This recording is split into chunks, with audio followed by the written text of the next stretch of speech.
అయితే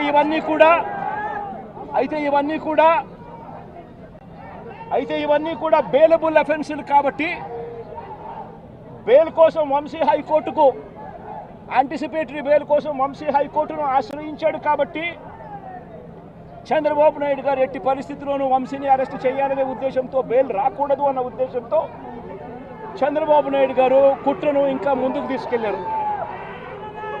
గన్నవరం పార్టీ ఆఫీసును తగలబెట్టే ప్రయత్నం చేశాడు అని చెప్పి మరో ఫాల్స్ కేసు ఒకటి బుక్ చేయడం మొదలుపెట్టాడు. తెలుగుదేశం పార్టీ ఆఫీస్ అట కాల్చే కార్యక్రమం అట జరిగింది అని చెప్పి ఏకంగా చంద్రబాబు నాయుడు గారు అనే వ్యక్తి మరో ఫాల్స్ కేసు మరో కట్టుకథ అల్లాడు. ఆఫీసును తగలబెట్టే కార్యక్రమం చేసినప్పుడు ఆ ఆఫీసు ఎవరిది అని చెప్పి ఆ ఆఫీసు ఎస్సీ ఎస్టీలకు సంబంధించిన ఆఫీస్ వారిదే ఓనర్లు అయితే అప్పుడు ఇది నాన్ బెయిలబుల్ సెక్షన్స్ కిందికి వస్తుంది, ఎస్సీ ఎస్టీ కేసు పెట్టొచ్చు అనే ఉద్దేశంతో ఏకంగా తెలుగుదేశం పార్టీ ఆఫీసు ఎస్సీ ఎస్టీలదని చెప్పి ఇంకో దొంగ కేసు, ఎస్టీ ఎస్టీలదే అని చెప్పి ఇంకొక దొంగ వాంగ్మూలాన్ని కూడా ఇచ్చేశారు ఇదే పెద్ద మనిషి చంద్రబాబు నాయుడు గారు. వాస్తవం ఏమిటంటే తెలుగుదేశం పార్టీ కాలబడింది లేదు. తెలుగుదేశం పార్టీ ఒక ఎస్సీ ఎస్టీకి సంబంధించిన వ్యక్తికి సంబంధించిన ఆఫీస్ బిల్డింగ్ కూడా కాదు. తెలుగుదేశం పార్టీ ఆఫీసు కడియాల సీతారామయ్య గారు అనే ఎస్సీ కాదు, ఎస్టీ కాదు, కనీసం బీసీ కూడా కాదు, చంద్రబాబు నాయుడు గారికి సంబంధించిన వ్యక్తి ఆయన బిల్డింగ్ అది. అంటే అక్కడ కూడా చంద్రబాబు నాయుడు గారు ఉద్దేశపూర్వకంగా వంశీకి బెయిల్ రాకూడదు అని నాన్ బెయిలబుల్ కేసు కింద దీన్ని మార్చాలి అనే ఉద్దేశంతో చేసిన మరో కుట్ర ప్రయత్నం.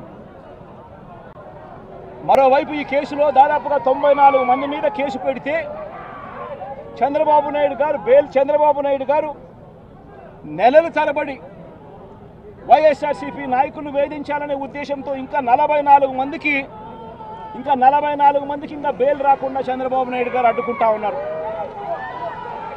ఒక హక్కుగా బెయిల్ రావాల్సిన చోట నెలల తరబడి బెయిల్ రానివ్వకుండా అడ్డుకుంటా ఉన్న పరిస్థితి చంద్రబాబు నాయుడు గారు.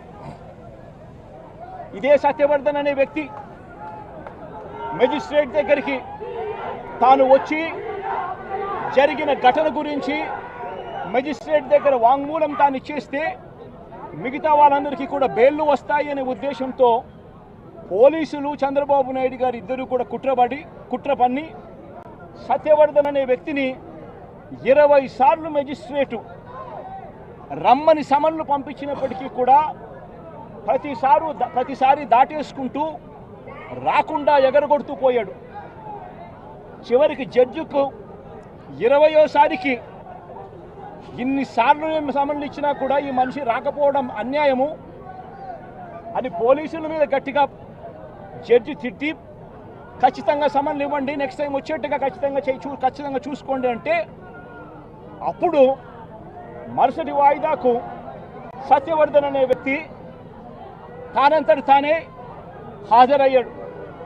హాజరై ఈ ఘటన జరిగిన సమయంలో ఇంతకుముందు తాను 161లలో ఏదైతే చెప్పాడో అదే విషయాలను మళ్ళీ జడ్జి గారి సమక్షంలో మళ్ళీ అదే విషయాలే మళ్ళీ ఆయన తెలియజేశాడు.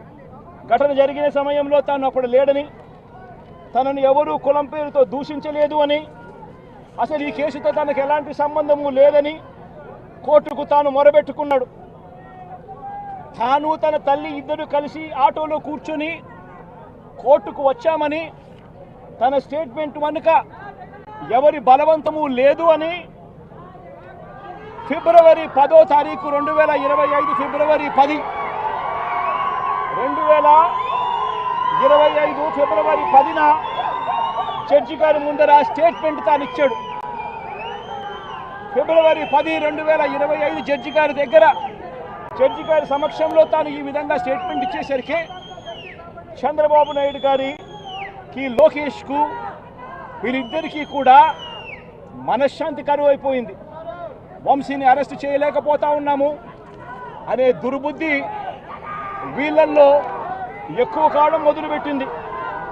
వీళ్ళంతా కలిసి పోలీసులతో మళ్ళీ కుట్రబన్నారు. కుట్రబన్ని వీళ్ళు మరుసటి రోజు అంటే ఫిబ్రవరి 11వ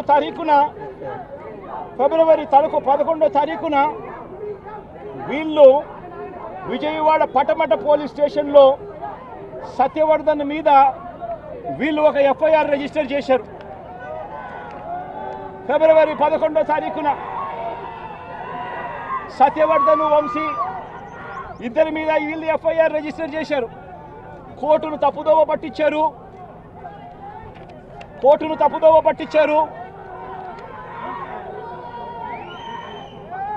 అని వంశీని సత్యవర్ధన్ మీద వీళ్ళు తప్పుడు కేసు వీళ్ళు బనాయించారు. కోర్టును తప్పుదోవ పట్టించారు, తప్పుడు సాక్ష్యం తాను ఇచ్చాడు అని చెప్పి వీళ్ళు ఎఫ్ఐఆర్ రిజిస్టర్ చేసి